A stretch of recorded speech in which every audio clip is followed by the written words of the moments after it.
राहुल जी लोगों के आंसू पोंछना आता है और नरेंद्र मोदी जी लोगों के आंसू निकालना आता है। आप बताइए, घर में आग लगी हुई है, वो दूसरों के घर में घुसे हुए, अभी कोई जरूरत था? अभी अमेरिका का दौरा जरूरी था? अभी इस वक्त मणिपुर के हालात को सही करने का समय था।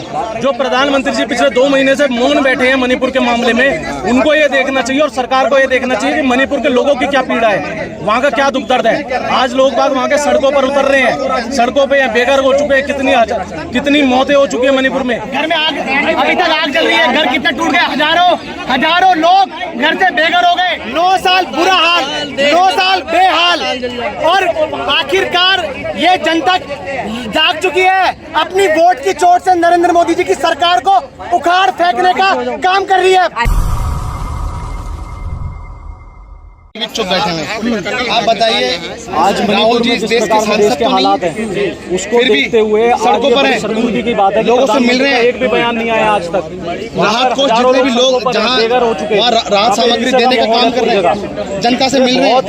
क्यों? ये कार्य तो नरेंद्र मोदी जी का है, मगर राहुल जी क्यों कर रहे हैं? क्योंकि उनको सिर्फ जनता से मिलना आता है राहुल जी को। आप समझिए, फ्रांस तो बाबा जी का बुलडोजर मांग रहा है। सुनिए, राहुल जी लोगों के आंसू पोंछना आता है और नरेंद्र मोदी जी लोगों के आंसू निकालना आता है। आप समझिए, मणिपुर पे खामोश है। आप बताइए, घर में आग लगी हुई है, वो दूसरों के घर में घुसे हुए, अभी कोई जरूरत था? अभी अमेरिका का दौरा जरूरी था? अभी इस वक्त मणिपुर के हालात को सही करने का समय था। ऐसा क्यों हो गया? नफरत मिटाने के लिए जा रहे हैं शुरू हो जाते। आज जो देश का जो माहौल बना रखा है नरेंद्र मोदी जी ने, आज देखिए राहुल गांधी जी के वहाँ पर सोना पीतल हो रहा है, मणिपुर जाने से सड़कें धस रही हैं। लेकिन ये बीरेन सिंह जो है, और हम शांति की अपील करने के लिए वहाँ पर जा रहे हैं। अच्छा, राहुल गांधी जी जो वहाँ पर गए, मोहब्बत का पैगाम लेके गए हैं वहाँ पे। नरेंद्र मोदी जी या भाजपा की तरह नफरत फैलाने की राजनीति नहीं कर रहे हैं। हिंदुस्तान में सब चंगा है। मणिपुर, मेरा मानना है, मणिपुर इस देश का ही राज्य है, कोई बाहर का तो राज्य है नहीं। जो प्रधानमंत्री जी पिछले 2 महीने से मौन बैठे हैं मणिपुर के मामले में, उनको ये देखना चाहिए और सरकार को ये देखना चाहिए कि मणिपुर के लोगों की क्या पीड़ा है, वहाँ का क्या दुख दर्द है। आज लोग बाग वहाँ के सड़कों पर उतर रहे हैं, सड़कों पे बेघर हो चुके हैं, कितनी मौतें हो चुकी है मणिपुर में, ये नहीं देखा जा रहा आज की तारीख में। आज युवा कांग्रेस यहाँ पर सड़कों पे है, कैंडल मार्च कर रहे हैं हम यहाँ पे शांतिपूर्वक तरीके से, तो ये मणिपुर के लोगों के लिए ही कर रहे हैं। आज राहुल जी का जो पैगाम है, मोहब्बत बांटो, उस मोहब्बत के लिए आज राहुल जी वहाँ पर गए हैं मणिपुर। जो जी न्यूज़ है वो चैनल चला रहा है कि भाई राहुल गांधी के जाने से हिंसा भड़केगी। देश के कुछ ऐसे चैनल भी हैं जो राहुल जी के जाने से कोई हिंसा नहीं भड़केगी, वहाँ पे राहुल जी मोहब्बत का पैगाम लेके गए। कुछ लोग मोहब्बत की दुकान वहाँ पर खोलने गए। लोग राहुल गांधी के जाने के बाद में प्रोटेस्ट भी कर रहे थे कि राहुल जी को मना आने दिया जाए। इस बात पे क्या कहेंगे? कई लोगों का तो राहुल जी की हर तर्क से और हर बात से और हर कार्य से नफरत की राजनीति फैलाते हैं। अब वो तो ये भी कह देंगे भारत जोड़ो यात्रा भी बेकार थी, वो भारत एक जोड़ने की वो नहीं थी। हम कांग्रेस पार्टी और राहुल गांधी केवल और केवल मोहब्बत का पैगाम फैलाते हैं और मोहब्बत की राजनीति करते हैं। अमेरिका में गए हुए, बताइए वो अमेरिका का दौरा इस वक्त जरूरी था? वो तो आ गए, नहीं, वो दौरा क्यों था? अगर उस वक्त वो 2 महीने से ज्यादा हो गए भैया, घर में आग, अभी तक आग चल रही है, घर कितने टूट गए, हजारों लोग घर से बेघर हो गए। आप बताइए, गए थे देश को मजबूत करने के लिए। हाँ, हमारा मैं ये पूछना चाहता हूँ आपके चैनलों के माध्यम से, आप ये बताइए, ऐसे देश मजबूत होगा? ऐसे देश मजबूत होगा? बताइए, ऐसे हालात क्यों पैदा होते हैं? मोदी जी के डंके बजे भी देशों में। ये मैं कहना चाहता हूँ, सुनिए, देश को तरक्की नहीं कर सकते सिर्फ अगर आज नरेंद्र मोदी के पास है, तो आप जैसे टेलीविजन और राहुल गांधी के पास विजन है। राहुल जी एक बात बताओ, मैं सुनिए, मैं पूछना चाहता हूँ, भारत जोड़ो यात्रा में भी ऐसा ही हुआ। कितने लोग थे, मजदूर, किसान, बेरोजगार, युवा, महिलाएं और यहाँ तक कि बच्चों, सबके आंसू पहुँचने का काम किया भाई। बहुमत से सरकार आपने बनाई, 32 सीटें पाकर दी।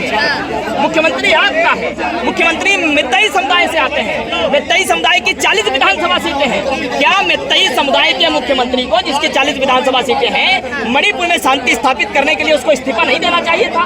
इस्तीफा दे करके आप दोनों समुदायों के बीच बैठ करके बातचीत करवाते और कोई समाधान निकालते, ताकि मणिपुर के लोग एक दूसरे के प्रति हिंसा करने से बच जाते, मारने काटने कैसे बच जाते? आखिर वो लोग देश के ही हैं। मणिपुर देश की मणि है, इसलिए उसको मणिपुर कहा जाता है। देश की मणि को आपने जलने के लिए मजबूर कर दिया, आपस में मरने कटने के लिए मजबूर कर दिया। आपने उनको बचाने के लिए कोई अपील नहीं की, शांति स्थापित करने के लिए कोई अपील नहीं की। और ये दोहरा रवैया ये देश देख रहा है। और इस दोहरे रवैये के बीच यदि कोई एक उम्मीद की किरण है, उसका नाम राहुल गांधी है। और वो सिर्फ मणिपुर नहीं, हर उस प्रदेश में जाकर के लोगों को एक ही बात समझाने का काम कर रहा है कि बीते 9 सालों में तुम्हारे अंदर नफरत पनपा करके, तुम्हारे अंदर जहर खोल करके आपस में लड़ाने का काम बीजेपी करती आई है, आगे भी करेगी। यही समय है तुमको बीजेपी के चरित्र और चेहरे को पहचानने का कि यह देश मोहब्बत का देश है, यह देश अहिंसात्मक मार्ग पर चलने वाला देश है। और आप अहिंसात्मक मार्ग पर बने रहेंगे, मोहब्बत के पैगाम को साधे रहेंगे, तो आपको कोई लड़ा नहीं पाएगा। बिल्कुल सही कह रहे हैं। कांग्रेस के टाइम का जो नॉर्थ ईस्ट था, उसमें मणिपुर जलता नहीं था, उसमें लोग घर नहीं छोड़ते थे, उसमें लोग राहत शिविरों में रहने के लिए मजबूर नहीं होते थे। और प्रधानमंत्री के नेतृत्व वाली जो नॉर्थ ईस्ट है, उसमें देख लीजिए मणिपुर जल रहा है, लोग घर को छोड़ने पर मजबूर हो रहे हैं, लोग राहत शिविरों में रहने पर मजबूर हैं, लोगों की आंखों में आंसू हैं, लोगों के घर के लोग मर रहे हैं, कोई किसी का घर जला रहा है, कोई किसी की गाड़ी तोड़ रहा है। ये नॉर्थ ईस्ट नरेंद्र मोदी के नेतृत्व वाली है। और कांग्रेस के नेतृत्व वाली मणिपुर आपने देखी होगी। अरे देश की मणि को आपने छिन्न भिन्न करने का काम किया। राहुल गांधी जी के अलावा कौन है मणिपुर के आंसू पहुंचने वाला? अरे उनसे अपील ही तो कर रहे हैं, कौन अपील करने वाला बताइए? बीजेपी की नेता कह रही है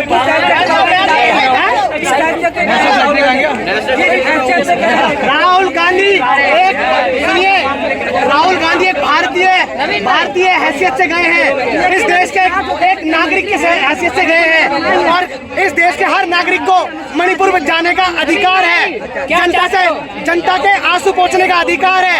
मगर नरेंद्र मोदी जी को हर वक्त राजनीति नजर आती है। अरे मैं पूछना चाहता हूँ आपके चैनलों के माध्यम से, नरेंद्र मोदी जी का काम आज राहुल गांधी क्यों कर रहे हैं? मैं पूछना चाहता हूँ आप सभी से बताइए। आज नरेंद्र मोदी जी महंगाई पर चुप है, आज नरेंद्र मोदी जी ये आग जलनी है उस पर चुप है। नरेंद्र मोदी जी बोल क्यों रहे? गूंगे हो गए क्या मुंह से आवाज नहीं निकल रही? बताइए। और आप किस तरीके का सवाल कर रहे हैं? देश तरक्की कर रहा है, हजम नहीं हो रहा है। ये तरक्की हो रही है, देश मणिपुर चल रहा है, कमाल कर रहे हो आप पत्रकार बंधुओं से ये कहना चाहता हूँ, सवाल वही है। 2 महीना करीब होने जा रहा है भाई दंगे को, काबू नहीं हो रहे हैं। मैं ये कहना चाहता हूँ, नरेंद्र मोदी जी क्यों मणिपुर नहीं जा रहे? बताइए, आखिर किस बात का डर है? नहीं, डर तो राहुल गांधी जी को भी होना चाहिए। बताइए। हमें कोई डर नहीं है। याद रखिए, मैं आपके चैनलों के माध्यम से कहना चाहता हूँ, 9 साल हो गए वो भ्रष्टाचारियों को बंद करने आए थे नरेंद्र मोदी। बताइए, आज इनके साथी इनके पार्टी के लोग भ्रष्टाचार कर रहे हैं। मोदी जी के कहे जा रहे हैं 9 साल बेमिसाल, 9 साल बदहाल, 9 साल बुरा हाल, 9 साल बेहाल। और आखिरकार ये जनता जाग चुकी है, अपनी वोट की चोट से नरेंद्र मोदी जी की सरकार को उखाड़ फेंकने का काम कर रही है। ऐसे तो और ये जो कहते हैं ना, सवाल उठते हैं 70 साल में उन्होंने क्या किया? आपके मैं कहना चाहता हूँ, आज जो ये धीरे धीरे सब कुछ बेच के जो अपनी राजनीति को रोटियां सेक रहे हैं ना, ये कांग्रेस ने करा था। मैं पूछना चाहता हूँ, 1951 वो वक्त कैसा था आप कल्पना नहीं कर सकते। उस वक्त IIT IIM जैसी संस्था बना के इस देश के लिए रख दी थी। भाइयों क्यों रख दी थी? और उस सुनिए, उस IIT IIM जैसी संस्था से उसके प्रोडक्ट आज देखिए भारतीय अमेरिका में जाके CEO बने हुए। पात्रा का कहना है कि राहुल गांधी और समझदारी एक साथ नहीं रह सकता। देखिए, मैं कहना चाहता हूँ, मगर ये वक्त राजनीति का नहीं है। ये वक्त अभी अगर है तो मणिपुर के आंसुओं को पूछने का है। मगर आज अमित शाह राजनीति करने जाते हैं, नरेंद्र मोदी जी राजनीति करने जाते हैं। एक छोटा सा राज्य आपसे समझ नहीं रहा, बताइए। समझदारी नहीं है राहुल गांधी। आपको मैं पूछना चाहता हूँ, आपको लगता है संबित पात्रा राजनीतिक आदमी है? अरे वो गोबर पात्रा है, उनको ये नहीं पता देश में हो क्या रहा है। उनको ये बताइए, 5 ट्रिलियन करते, ऐसे हमारा देश तरक्की करेगा?